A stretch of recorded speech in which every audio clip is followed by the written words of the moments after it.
2 ঘন্টার বৈঠক শেষ পর্যন্ত ব্যর্থতার মুখ দেখল। ফল আসেনি আঙ্কারায় অনুষ্ঠিত রাশিয়া ইউক্রেন যুদ্ধবিরতির আলোচনায়।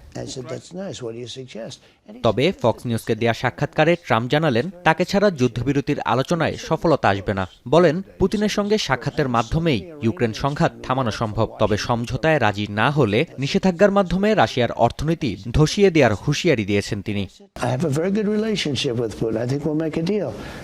We have to get together, and I think we'll probably schedule it because I'm tired of having other people go and meet and everything else.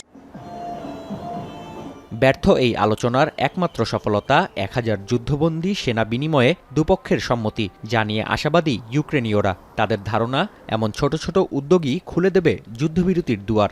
Погоджуюся з тим, що такі речі вони абсолютно приємлемі. Чи це може вплинути на загальні перемовини? Ну, думаю, що ні. Миру він хоче все ж таки для свого суспільства, для свого народу мати картинку перемоги. Великих світу цього політиків, таких як Трамп, таких як Макрон, він же взяв на себе, що Євросоюз буде.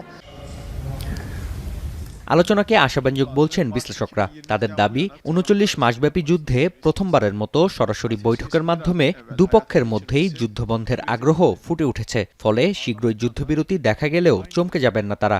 There was an exchange, or the promise of an exchange of 1,000 prisoners on each side, of a further meeting, of a formal presentation of each side's vision for the end of the conflict. So all these seem like substantial steps. And I also think that it's a good sign that the process is beginning to progress.